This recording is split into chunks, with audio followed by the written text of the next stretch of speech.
नमस्कार दोस्तों, राधे राधे, जय श्री कृष्णा।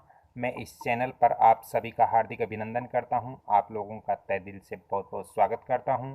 दोस्तों, आज हमारा जो वास्तु का टॉपिक्स रहेगा वो ये है कि पश्चिम मुखी मकान के अंदर वास्तु दोष, सबसे बड़ा जो वास्तु दोष है वो कौन सा होता है। दोस्तों, वेस्ट फेसिंग हाउस के लिए मैं यहाँ कुछ आपको वास्तु टिप्स दे रहा हूँ।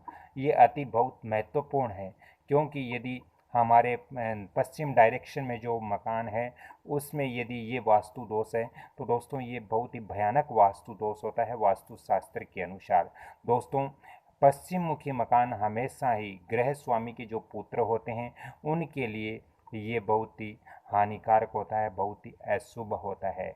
यदि हमारे घर के पश्चिम दिशा में रास्ता है और उसी दिशा में हमारा घर का मुख्य द्वार खुलता है तो ये हमारा पश्चिम मुखी मकान होता है, तो ये वेस्ट डायरेक्शन का मकान होता है।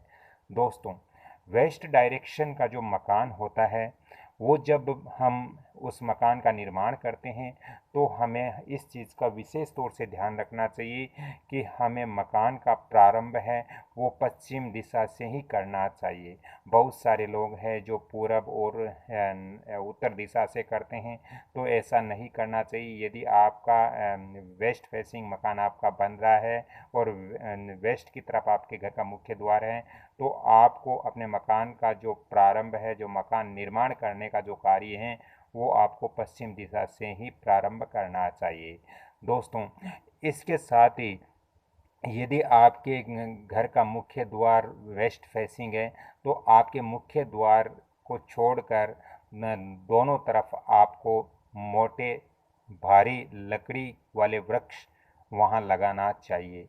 दोस्तों, यदि आपका वेस्ट फेसिंग मकान है तो फिर आपको, यदि आपके मकान के सामने यदि कूड़ा कचरा भी यदि पड़ा हुआ है तो भी आपको घबराने की ज़रूरत नहीं है। आपको आपको घबराने की समस्या नहीं है, क्योंकि वो डायरेक्शन कूड़ा कचरा आदि हम वहाँ रख सकते हैं, कबाड़ इत्यादि रख सकते हैं।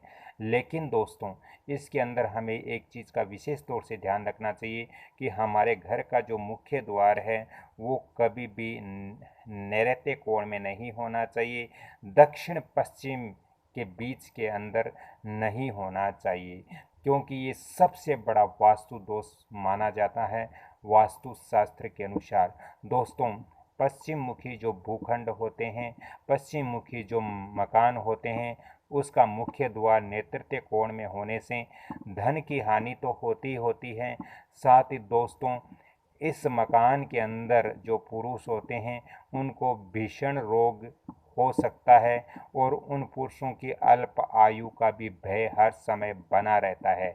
इसलिए हमारे घर का जो मुख्य द्वार है वो कभी भी हमें दक्षिण पश्चिम यानी नेतृत्व कोण में बिल्कुल नहीं रखना चाहिए। यदि आपके घर का मुख्य द्वार वेस्ट के बिल्कुल डायरेक्शन में है तो वो शुभ है। यदि आपके घर का मुख्य द्वार, आपके पास कोई दूसरा ऑप्शन नहीं हो तो आप अपने घर का मुख्य द्वार आप पश्चिम और उत्तर का जो डायरेक्शन है उसके बीच में आप रख सकते हो, लेकिन आपको नैऋत्य कोण में नहीं रखना है। यदि आपके घर का मुख्य द्वार नैऋत्य कोण में यानी दक्षिण पश्चिम डायरेक्शन में बन चुका है, अब उसको स्थानांतरित आप नहीं कर सकते, आपके पास कोई भी स्थिति में उसको स्थानांतरित करना संभव नहीं हो, तो फिर यहाँ आपको कुछ वास्तु उपाय करना बहुत ज़रूरी है। दोस्तों, इसके लिए जो घर का मुख्य द्वार है उस पे हमें ब्लैक कलर का स्वास्तिक बना करके रखना चाहिए जो हमारा मुख्य द्वार है उसके ऊपर। साथ ही हमें अपने मुख्य द्वार के ऊपर आदमकंद दर्पण जो होता है वो लगा करके रखना चाहिए, या फिर अष्टकोणीय दर्पण आजकल बाज़ार के अंदर बहुत मिलते हैं, वो अष्टकोणीय दर्पण भी हमें अपने मुख्य द्वार पर लगा कर रखना चाहिए, ताकि प्रवेश करने वाले व्यक्ति को का प्रतिबिंब दृष्टिगोचर हो। इसलिए हमें अपने घर के मुख्य द्वार पर आदमकंद दर्पण या अष्टकोणीय दर्पण हमें लगा करके रखना चाहिए। दोस्तों, इसके साथ ही यदि हमारे घर में जो बरसात का जो जल है, वर्षा का जो जल है, या हमारे दैनिक उपयोग में आने वाला जो जल है, वो यदि हमारे घर से हम बाहर निकालना चाह रहे हैं, हमारे घर से जल निकासी करना चाह रहे हैं, तो हमें कभी भी नैऋत्य कोण में नहीं करना चाहिए। हमारे पास इस घर में ऑप्शन बचता है वायव्य कोण। वायव्य कोण में आप कर सकते हो, लेकिन इससे सर्वोत्तम उत्तम यही रहता है कि हमारे घर के ईशान उत्तर या ये ईशान पूरब में हम अपने घर की जल निकासी करें, तो ये अति उत्तम और बहुत शुभ रहता है।